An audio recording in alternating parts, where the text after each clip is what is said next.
오늘의 헤드라인입니다. 경기도 파주시에 이어 연천군에서도 아프리카 돼지열병이 발생하면서 확산 우려가 커지고 있습니다. 이런 가운데 전국 돼지 농장과 축산시설에는 일시 이동 중지 명령이 내려졌습니다. 노벨상 수상자를 배출하겠다며 설립된 기초과학연구원 IBS의 원장이 대전에서 서울로 출퇴근하는데 전용차를 이용한 것으로 드러났습니다. 운전기사는 원장을 태워준 뒤 대중교통을 이용해 서울과 대전을 오갔지만 수당은 물론 차비도 한 푼 지원받지 못했습니다. YTN 사이언스가 단독 취재했습니다. 우리 정부가 오늘부터 일본을 수출 우대국, 즉 화이트리스트에서 제외했습니다. 정부는 일본 수출 규제에 대한 대응 조치가 아니라 우리나라 전략물자 관리를 개선하기 위한 것이라고 설명했습니다.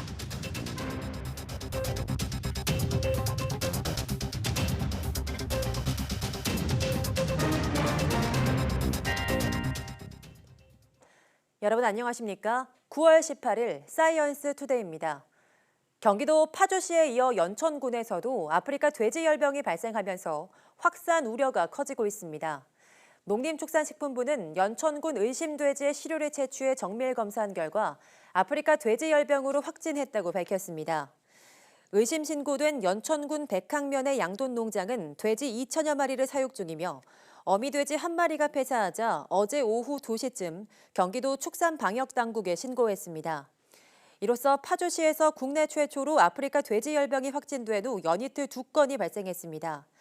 이 농가는 아프리카 돼지열병 확진 판정을 받은 파주 농가와 역학관계는 없는 것으로 파악됐습니다.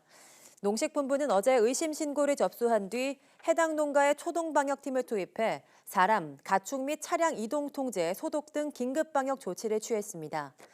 농식품부는 아프리카 돼지열병으로 확인됨에 따라 긴급 행동 지침에 따라 긴급 살처분 등 방역을 진행할 계획입니다. 이낙연 국무총리는 아프리카 돼지열병의 전파 경로와 상관없이 전광석화처럼 신속하고 단호하게 할 일을 하자고 강조했습니다. 이 총리는 오늘 경기도 포천시에 있는 돼지 밀집 사육단지의 방역 현장을 점검한 자리에서 파주와 연천까지 사람, 짐승, 차량에 의해 바이러스가 침투했다는 점을 전제로 해서 신속하고 단호하게 방역에 임하자고 말했습니다. 이 총리는 우리는 AI를 유례 없이 성공적으로 방역한 경험이 있는 만큼 이번에도 성공적으로 방역을 할 것으로 확신하며 군과 경찰도 필요한 지원을 아끼지 않을 것이라고 강조했습니다. 김현수 농림축산식품부 장관은 중점 관리 지역으로 지정된 6개 시군에 오늘 집중적으로 소독을 진행할 예정이며 필요하면 돼지 사육 농가마다 초소를 세워 사람과 차량의 출입을 통제하겠다고 보고했습니다. 국내에서 아프리카 돼지열병이 발병하면서 전국 돼지 농장과 축산시설에 일시 이동 중지 명령이 내려졌습니다. 이 출하를 앞두고 있던 농민들은 비상이 걸렸고 거점 소독시설에서는 축산 차량을 소독하기 위한 행렬이 이어졌습니다. 이상곤 기자입니다. 돼지 사육 농장이 밀집해 있는 한 마을입니다. 일시 이동 중지 명령이 내려져서 그런지 농민들의 모습은 좀처럼 찾아보기 힘듭니다. 돼지 농장을 드나드는 축산 차량의 이동도 끊기면서 마을에는 적막감마저 감돌고 있습니다. 당장 출하가 막힌 농민들은 걱정이 큽니다. 아프리카 돼지열병 확산도 문제지만 이동 중지 명령 기간이 길어질수록 손해가 커지기 때문입니다. 추석이 있어갖고 또 밀려왔는 데다가 또 밀려가니까 새로값이나 모든 게 다 첨가돼갖고 돈이 우리가 손해보고 나가야 하는 게 또 어차피 감수는 하는데 빨리 좀 해결했으면 싶어. 도축장 앞에는 돼지가 실려 있는 차들이 줄지어 서 있습니다. 일시 이동 중지 명령이 내려지기 전에 농장을 출발했던 차들로 다시 돌아갈 수 없어 도축을 기다리는 겁니다. 하지만 운송에 사용한 차는 이동 중지 명령에 따라 도축장에 놓고 가야 합니다. 돼지를 출하하게 된 양돈업자는 그나마 다행이라면서도 앞으로 돼지열병이 가져올 피해를 우려했습니다. 한번 열병 오면 한 3년 이상 간다는데 저희들도 타격이 없지 않아 있겠죠. 이게 뭐 그렇다고 일시적으로 멈출 것 같지도 않고 이게 전국적으로 뭐 이렇게 안 퍼진다는 보장도 없고. 거점 소독 장소에는 축산 차량의 행렬이 이어졌습니다. 소독 필증을 받으면 농가 출입이 가능하기 때문입니다. 이동 제한 떨어진 기간 동안에 그거를 사료를 날려야 하니까 그 운행을 하려고 증을 받으려고. 일시 이동 중지 명령이 내려진 가운데 양돈업계는 아프리카 돼지열병이 더 확산하지 않기만을 바라고 있습니다. YTN 이상곤입니다. 조금이라도 의심이 들면 살처분하고 가능하면 넓은 지역을 소독하며 이동을 막는 것이 아프리카 돼지열병의 확산을 막는 방법입니다. 잠복 기간은 3주 정도지만 앞으로 일주일이 고비가 될 거란 예상입니다. 류재목 기자입니다. 굴착기가 쉼없이 땅을 팝니다. 아프리카 돼지열병이 발생한 농가와 주변 돼지들을 살처분하기 위해서입니다. 바이러스에 감염됐을 가능성이 조금이라도 있다면 이 방법밖에 없습니다. 돼지 흑사병으로 불릴 만큼 전파 속도가 빠른 데다 백신이나 치료제도 개발되지 않았기 때문입니다. 하루 동안 5,000마리 가까운 돼지가 살처분됐습니다. 파주를 중심으로 3곳의 거점 소독시설이 설치됐습니다. 질병이 발생한 파주에는 통제소 3곳이 별도로 마련됐습니다. 방역 차량은 마을 곳곳을 돌며 소독약을 뿌립니다. 질병이 확인된 때부터 이틀, 그러니까 48시간 동안 전국적으로 돼지 농장과 도축장 등에서 이동이 중지됐습니다. 발생지인 경기도에서 다른 지역으로는 일주일 동안 움직일 수 없습니다. 감염원이 될 수 있는 남은 음식도 돼지 농가로 반입이 안 됩니다.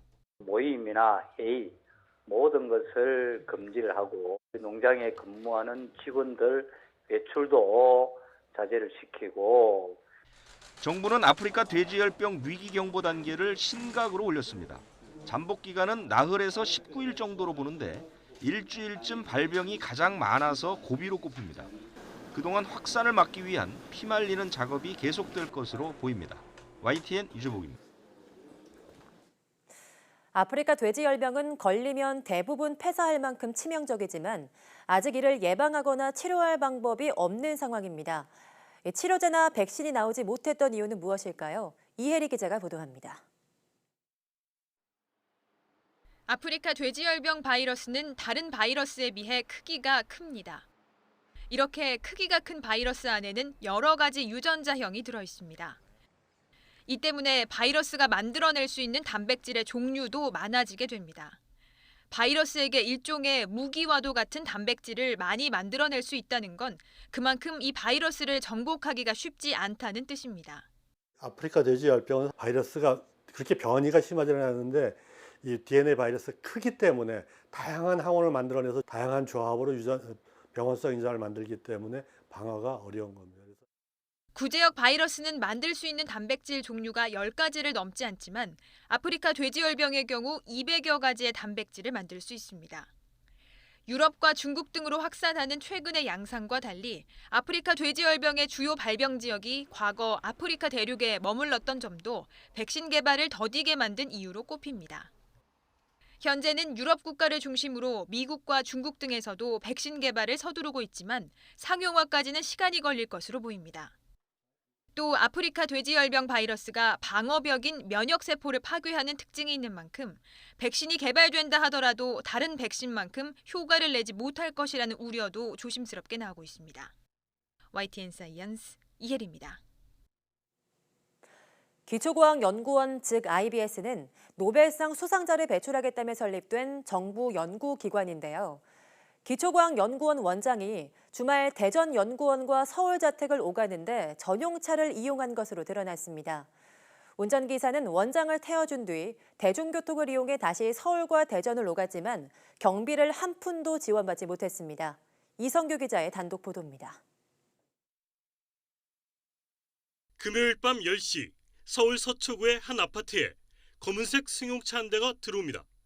대전에 있는 기초과학연구원 IBS 김두철 원장이 전용 차량을 타고 서울 자택으로 퇴근한 겁니다. 이틀 뒤인 일요일 저녁 9시경 이번엔 주차장을 나온 전용차가 김 원장을 태우고 대전 관사를 향해 출발합니다. YTN 취재 결과 김 원장은 지난 2014년 9월 취임 이후 현재까지 주말 서울에 있는 집으로 갈 때 대부분 전용차를 이용한 것으로 나타났습니다. 운전기사는 김 원장의 집에 차를 세워놓고 다시 고속버스 편으로 대전 집으로 돌아가지만 비용을 한 푼도 받지 못했습니다. 일요일엔 다시 자비로 고속버스를 타고 서울에 와서 원장을 태우고 대전 관사로 가는 일을 반복했습니다. 일요일 날 서울 원장님 자택에서 대전으로 네. 내려오신 적이 있으신가요? 예, 예. 언제부터 언제까지 대략적으로 하셨나요? 입사했을 때부터요.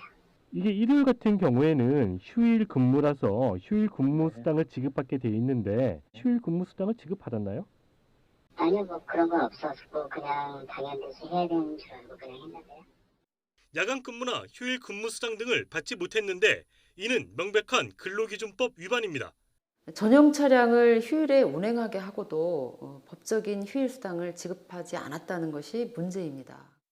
IBS는 김두철 원장은 해당 건을 사전에 알지 못했으며 임금 미지급과 관련해 해당 내용을 검토 중이라고 밝혔습니다. 과학계는 IBS뿐만 아니라 다른 정부 출연 연구기관에서도 비슷한 사례가 있는지 대대적인 복무 점검이 필요하다고 지적했습니다. YTN 사이언스 이성규입니다. 노벨과학상 수상자를 가장 많이 배출한 나라는 미국인 것으로 집계됐습니다.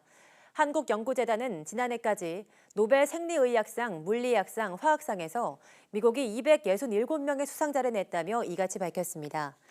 이는 전 세계 노벨과학상 수상자 607명의 절반에 가까운 숫자입니다.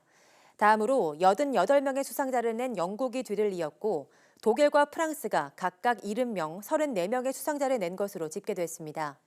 한편 노벨과학상 수상자 가운데 여성 과학자는 3%인 20명에 불과했습니다.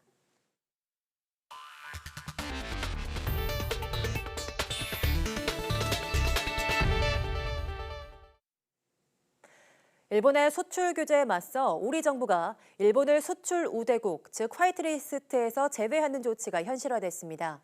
정부가 관련 절차를 마무리하고 오늘부터 본격 시행에 들어갑니다. 보도에 이지은 기자입니다.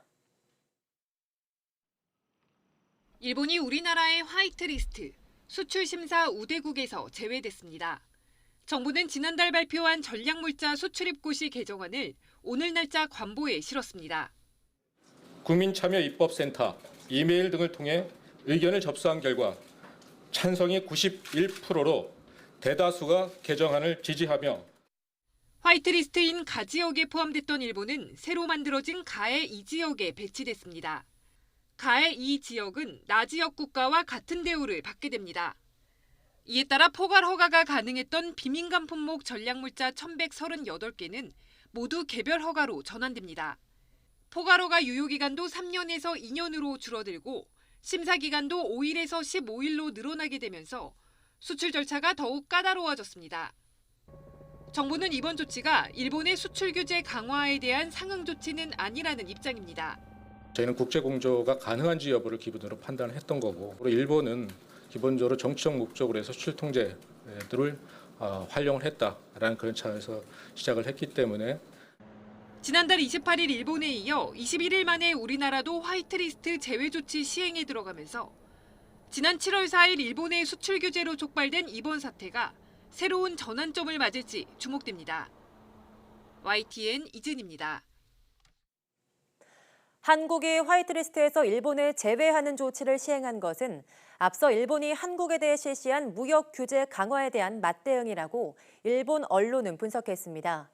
교도통신은 화이트리스트에 일본을 제외하는 한국 정부의 조치로 인해 군사 전용 가능한 전략물자를 한국 기업이 일본에 수출할 때 절차가 엄격해질 전망이라고 보도했습니다. 이어 이번 조치는 앞서 일본 정부가 화이트리스트에서 한국을 제외한 것에 사실상 대항하는 조치라고 설명했습니다.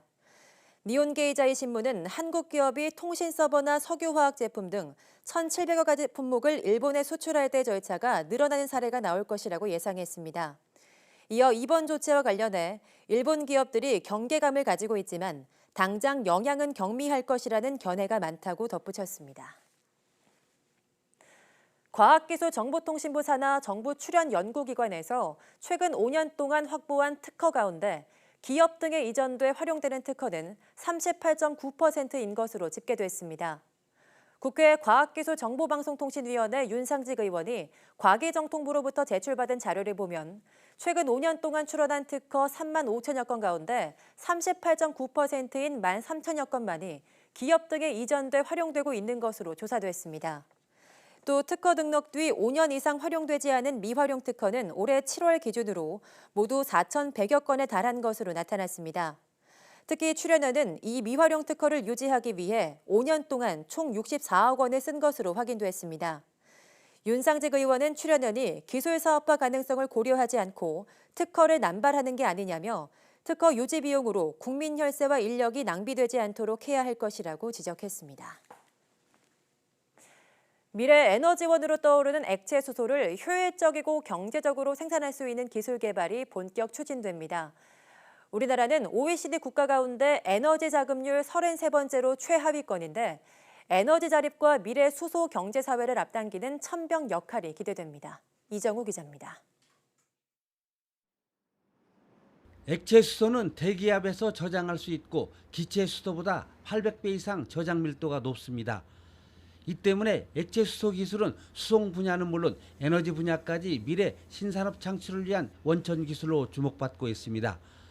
이런 가운데 우리나라 에너지 자립과 수소에너지 기술 개발을 위한 상용급 액체 수소 플랜트 연구단이 공식 출범했습니다. 부피가 굉장히 작습니다. 그리고요, 고압으로 유지를 하지 않아도 굉장히 많은 양을 저장을 할 수가 있기 때문에 장시간 대용량으로 저장할 수 있는 장점이 있기 때문입니다.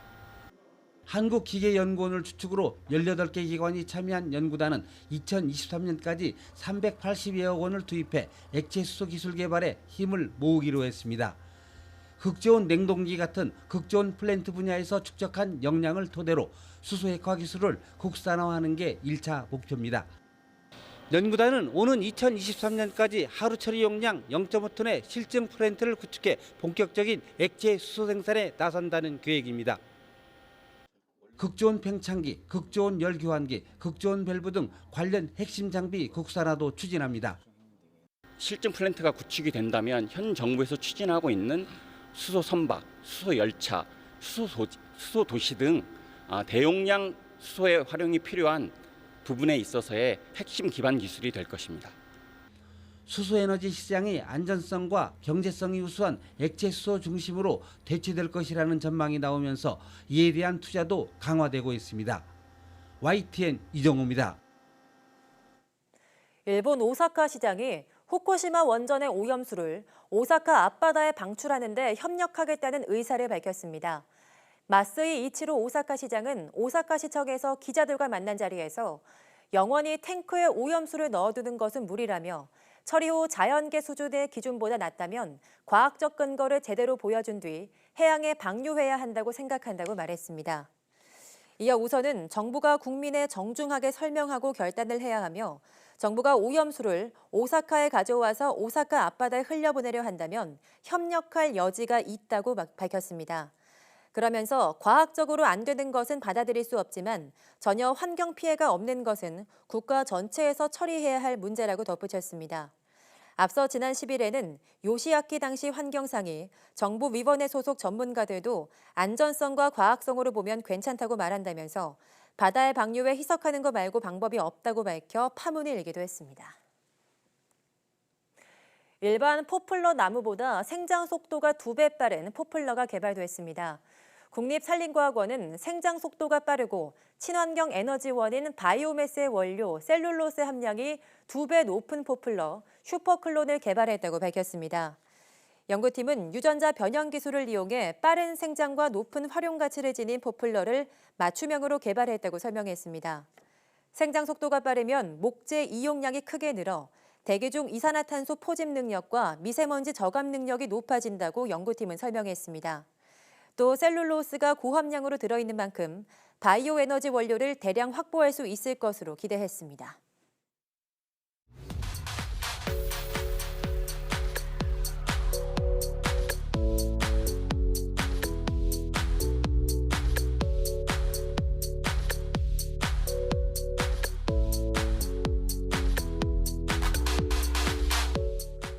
네, 요즘엔 TV나 동영상 콘텐츠에서 아이들이 등장하는 모습을 많이 볼 수 있습니다. 즉, 키즈 콘텐츠가 인기인데요. 이렇게 방송을 하는 아이들은 자신의 행동을 통해서 타인들의 공감을 얻어내 자신감이 향상된다는 장점도 있지만 아직 합리적 결정을 할 수 없는 나이인 만큼 아동 학대 논란도 있었는데요. 오늘로 사이언스 투데이 생각연구소에서는 키즈 방송의 빛과 그림자에 대해서 연세대학교 심리학과 이동기 교수와 알아보겠습니다. 모두 많은 시청 바랍니다. 함께해 주신 여러분 고맙습니다.